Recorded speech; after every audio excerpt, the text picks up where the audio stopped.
and welcome. I'm Leigh-Ann Gerrans. Welcome to a W News special interview on Arabiya English. Carlos Ghosn, the former automotive executive once hailed as a turnaround genius for Nissan and Renault, has become a figure as notorious as he is celebrated. From leading major global car companies to a dramatic arrest in Japan and a daring escape to Lebanon, his career is marked by both remarkable achievements and controversy. Today, Ghosn joins us for a special interview, telling us he is the victim of the justice system of Japan and France and sharing his perspective on Lebanon's plans to normalize ties with Israel. Carlos Ghosn, thank you so much for joining us today. I just want to start with the fact that Nissan is currently facing significant financial challenges and appears to almost be going from bad to worse. What is your advice to the struggling car company you actually saved from bankruptcy? Look, I think it's difficult to give any advice 7 years after having left the company in the conditions that you know. Because to give a good advice, you need to really analyze the data from inside. You need to understand exactly what are the weaknesses. You need to see the numbers. You need to see the executives. But the bottom line is, you know, that they should take very bold decisions in order to reshape the company. Because frankly, falling back to what was the company in 1999 or even worse is really, really very bad. So I think they're going to have to really establish a plan based on a very clear and realistic diagnosis of the situation and then address the challenges one after the other. Now, what are these challenges? How deep they are? You need a much more thorough examination of the situation of Nissan for me in order to give you some good advice. Let's talk about some bold decisions, because as part of Nissan's restructuring plan, they are focusing more on cutting costs than making cars, something very different to your vision when you were at the company. How damaging could this strategy be in the future? You know, you cannot be saved through cost reduction. You cannot. I mean, you can be saved only with good products, good technology, geographical expansion, fighting on every market, you know, against the toughest competitor.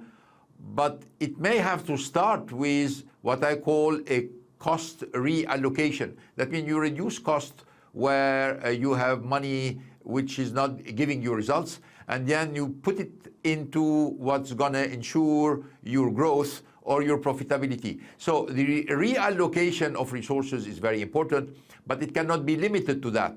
After the reallocation of resources has to be done within a strategy. This strategy has to be based on products and technology. And obviously, you're going to have people facing challenges and not running out of them.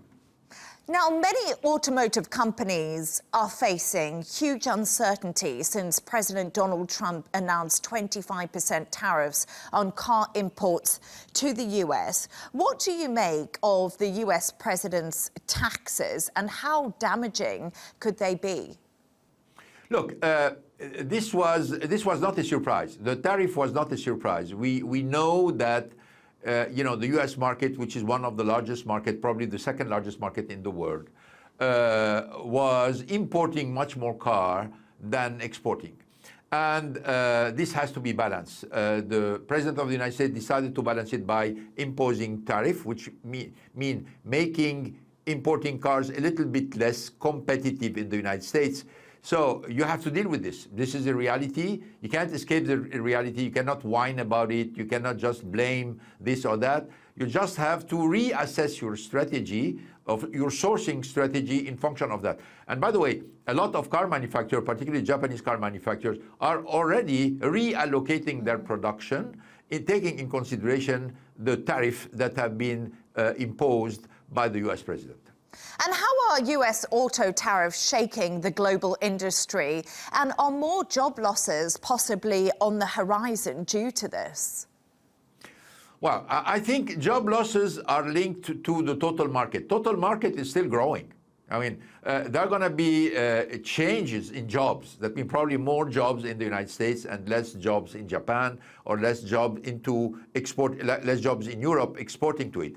But I think a car manufacturer is going to have to re-evaluate their supply chain, and that's what they're doing, instead of, in a certain way, exporting to the United States from Japan or from Korea or from Europe. They are trying to build these cars in the United States, or eventually very near from the border of the United States, Mexico or Canada, in order to reduce the impact of tariff on their own product. This is a fair game. It is something that all car manufacturers have to face, including General Motors and Ford, because you need to remember that they have a lot of plants also in Canada or in Mexico or even in Europe, and they are shipping to the United States. So this is something that is hitting the whole industry. And in fact, the people who are going to be winning are the more nimble, the one who are going to react fast, and they're going to do it in the most efficient way. And looking at car production figures for 2024, China produced 31 million cars, more than 3 times the number produced by the US and about 4 times the number produced by Japan. Why is China dominating so much in this sector? Well, China is a very interesting case. Some people say, well, China is the new Japan. You know, they remember what Japan was in the 70s and the 80s and even in the 90s. But in fact, China is very different. And it's very different because while Japan has imposed itself on the market by adopting the system and by trying to be competitive within the existing system of supplying the automotive industry with their own approach of Kaizen, which means continuous improvement, basing on quality, on reliability, on lean manufacturing, and a lot of cooperation between the car manufacturer, the suppliers, and even the government. China has a completely different approach. China is not trying to adapt to the system. China is trying to change the system, to adapt, to put in place a system that is more in line with their own interest and their own talent. So they are trying to leapfrog the technology. They became masters in EV, taking advantage of the fact that the Japanese or the Koreans or even the Europeans were late on EV. They've developed a lot of technology in batteries. They're developing a lot of software. They're creating an ecosystem, a digital ecosystem. So the Chinese are trying to change this industry to their own benefit. On top of this, they have a huge cost advantage that they are in fact exercising in all the market. And there is a very, very strong coordination between the government from one side, the industry, the infrastructure, and the financial system. So it makes really China a very strong actor that everybody's going to have to deal with for the years to come. And it's so interesting because I just hear you talking there about why China is dominating. And I think one of the big questions at the moment is who's going to win the AI race? Is it going to be the US or is it going to be China? So I don't know what your thoughts on that are. Well, it is unclear for the moment. Obviously, the US has a clear advantage, but the Chinese have already shown that they are taking the challenge. They are investing massively. They have a lot of talents. You know, they have a strategy which consists to really compete against the US in all the fields. So for the moment, I would say the US is in advance, but I don't know how long this is going to prevail. The jury is still out.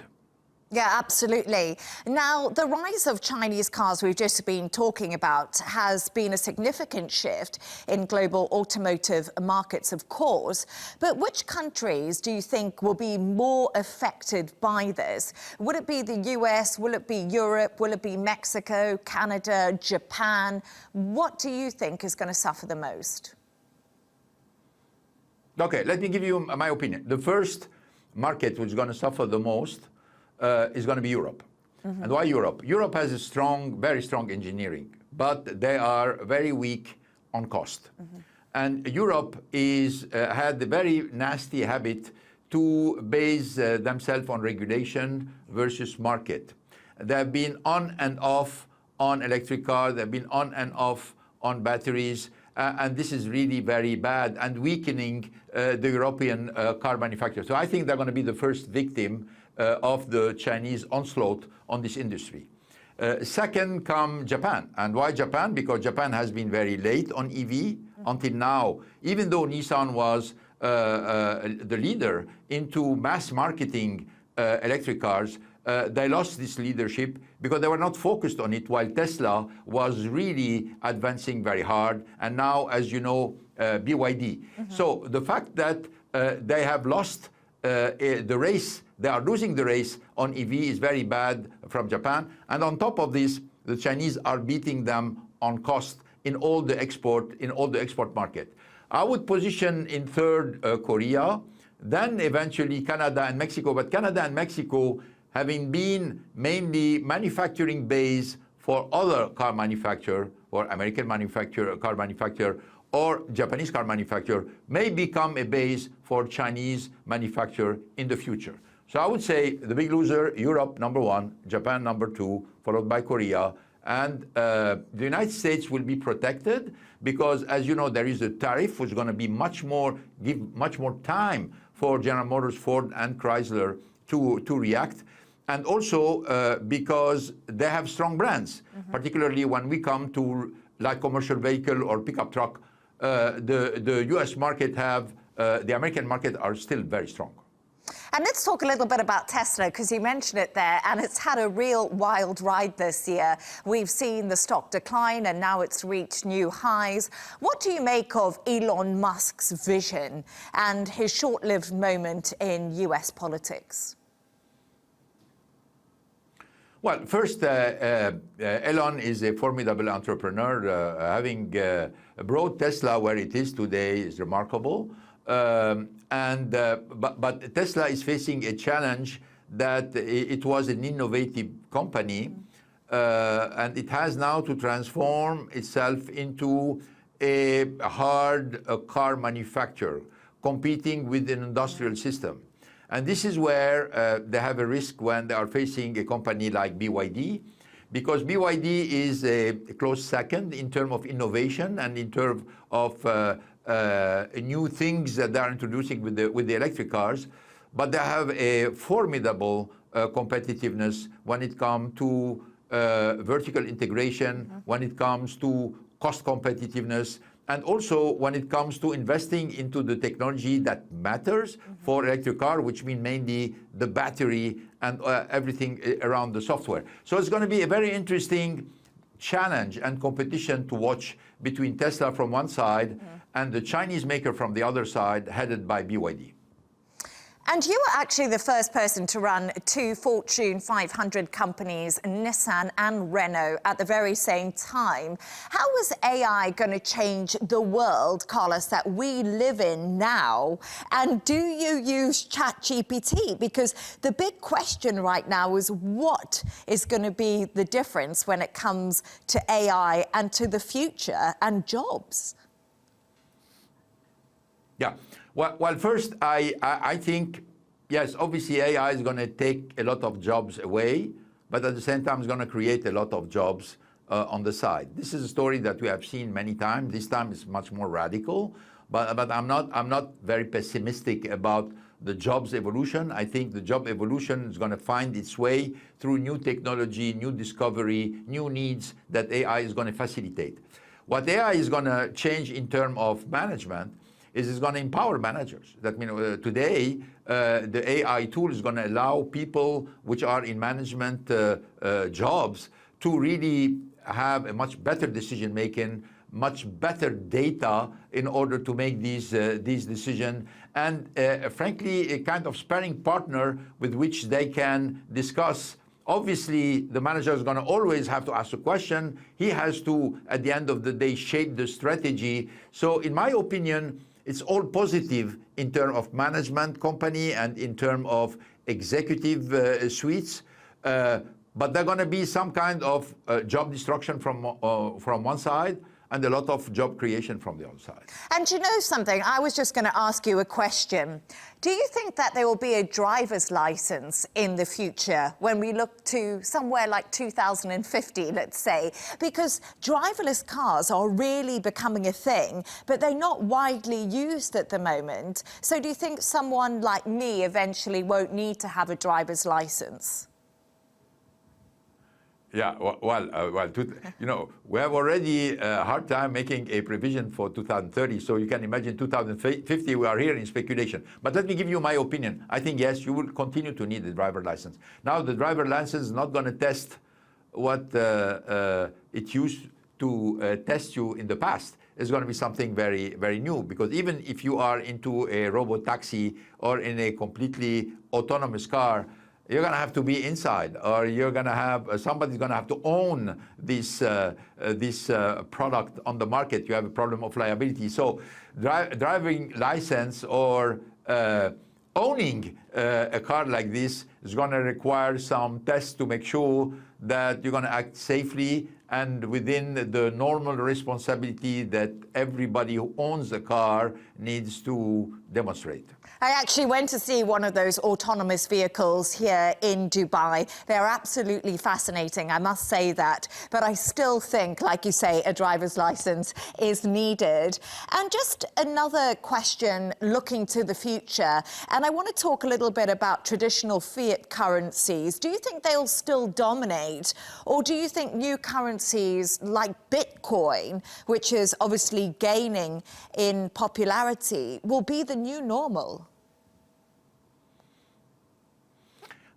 Look, it's very hard to answer your question, but what is absolutely sure is that near the fiat currencies, you're going to have cryptocurrencies, you're going to have gold or silver.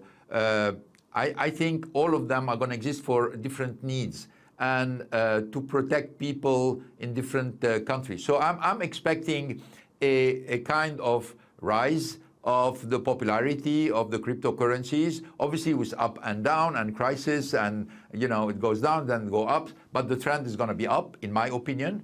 And look what's happening with gold, and each one of them has its own advantage. For example, one of the reasons for which gold is going up today is the fact there is some kind of defiance, not only from central banks in the world, but also from a lot of people across the globe against fiat currencies because of the indebtedness of the states and because of the difficulty that many important states in the economy have trouble to control their deficit.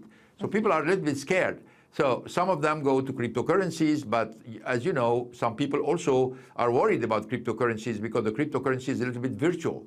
So they like something a little bit more concrete. So they go to gold. So holding physical gold is probably something which you have no intermediaries. You're sure that is there, and you're sure you can be using it the day you need it. So my opinion, you're going to have all of this present, different needs, very, very difficult to try to imagine, let's think 25 years down the road, if one of them is going to prevail.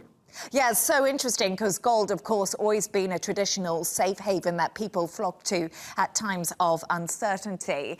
But I just want to turn our attention now to Lebanon, of course, where you live. How's life been treating you since you escaped Japan? And that was almost 7 years ago now.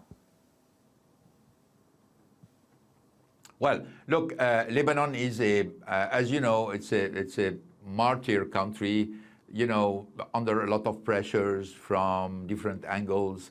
There is a financial crisis, there is an economic crisis, there is a social crisis, there is war on the border, there is a political crisis. So all kinds of crises exist in Lebanon. But beside that, this is a country which is beautiful, which has a lot of resources. It has a lot of talented people, unfortunately exercising their talent more outside the country than inside the country. So I think this is a country that when it will find stability, it will, rise. It will rise again. But nobody is able to predict when this will happen. One concerning myself, I'm enjoying the good part of Lebanon. Obviously, I'm not involved into politics. I'm involved into social work to help people who are in need. but mainly I'm staying on the side of it. And because I'm staying on the side of it, I can enjoy the beauty of Lebanon. I can enjoy the warmth of its population. I can enjoy everything Lebanon has to offer for not only its population, but also for the people who have the courage to visit it in these circumstances. And you, of course, know everything about crisis management. Do you think you'll ever be involved in the political scene in Lebanon? No, I would not be involved, but I said I would be ready to help any person who would be legitimately elected to a responsibility, as long as they ask for this help. I'm ready to put my own experience to serve the country, which hospitality has been great for me. I'm ready to do that. But involved into the political game, no, I'm not interested. And do you think that Lebanon will ever normalize ties with Israel? Well, I think that, in my opinion, yes, it will happen. Maybe not now, but it will happen in the future, because this is really a basic condition for Lebanon to rise again. As long as Lebanon is in a state of war and a state of conflict, it's going to be very difficult to see how people are going to be investing in and how the economy is going to be shaped up. I don't see how it has to happen. So we'll have to be patient to make sure that the stars are going to be aligned until peace, not only with Israel, but peace with Syria, peace with all the neighbors, peace in the region happens. So finally people take care of what matters, which is education, energy, employment, everything which matter for the citizens.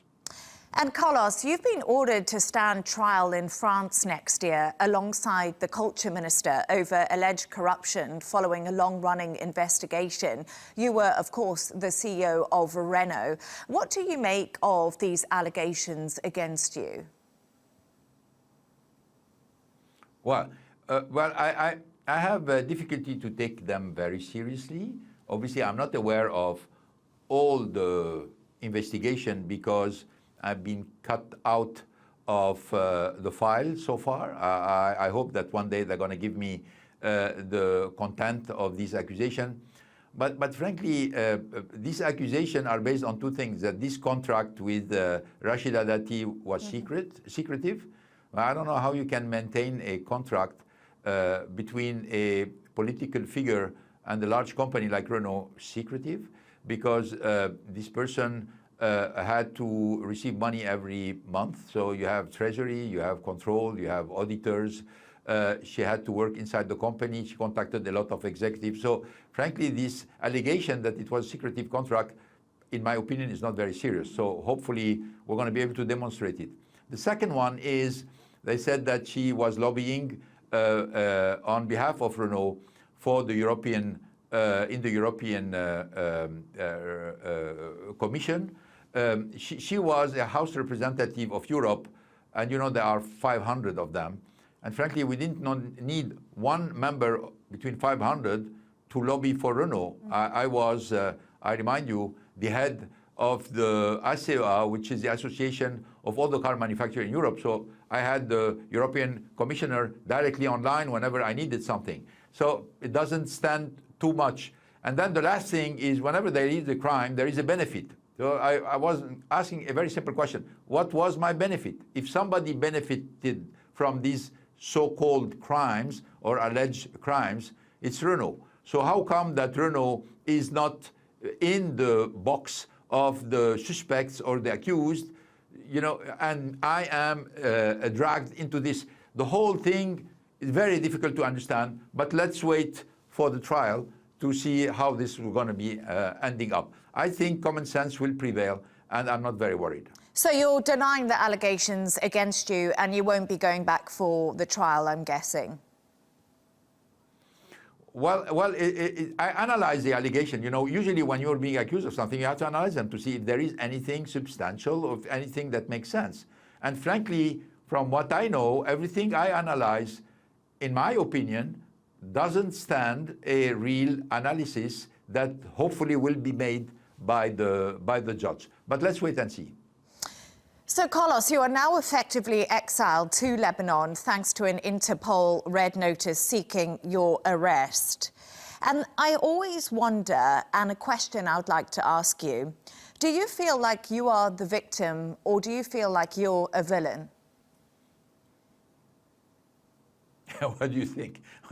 But this is an easy question to answer. I'm a victim. I've said it from the beginning for 7 years. I'm not saying I'm a victim, but I'm illustrating it with facts and illustrating it with data. I'm illustrating it with witnesses. I'm talking a lot about this case. Obviously, not a lot of people are interested today. They are more interested into what I can give in terms of management and in terms of experience. But this case is going to have to be dealt with the legal system in France. Without any doubt, I was victim of a plot. I can demonstrate it, and hopefully somebody not only will listen to it, but also will be able to make a decision on it. And your future, you know, tell me a little bit of where you see yourself in the next 5 years. Do you think you'll still be in Lebanon? You're talking about people interested in your management skills. What are the future plans for you, Carlos Ghosn? Look, that means my life in Lebanon, I'm happy with my life in Lebanon today. Obviously, I have a lot of opportunities to help and support a lot of people. Unfortunately, these opportunities are being handicapped by the fact that I cannot leave the country. And I cannot leave the country essentially because the Interpol red notice that you mentioned has been asked by Japan, and Japan is not going to release it because Japan usually after a red notice, because you are in a country which do not extradite their citizen, which by the way is not only the case of Lebanon, it's also the case of France or the case of Brazil, and I'm citizen of the 3 countries. Usually if you're really looking for justice, you transfer your file to the country where you are based in order to justice to be rendered. Well, a Japanese legal system dubbed by the United Nations hostage justice system is not going to do that, because if they do that and we really defend it in front of an objective justice system, they may lose face. So I have to look for other means to get rid of this red notice, because I don't think a Japanese authority is going to be releasing it soon. Carlos Ghosn, it was a pleasure to speak to you. Thank you so much for your time with me today. Thank you.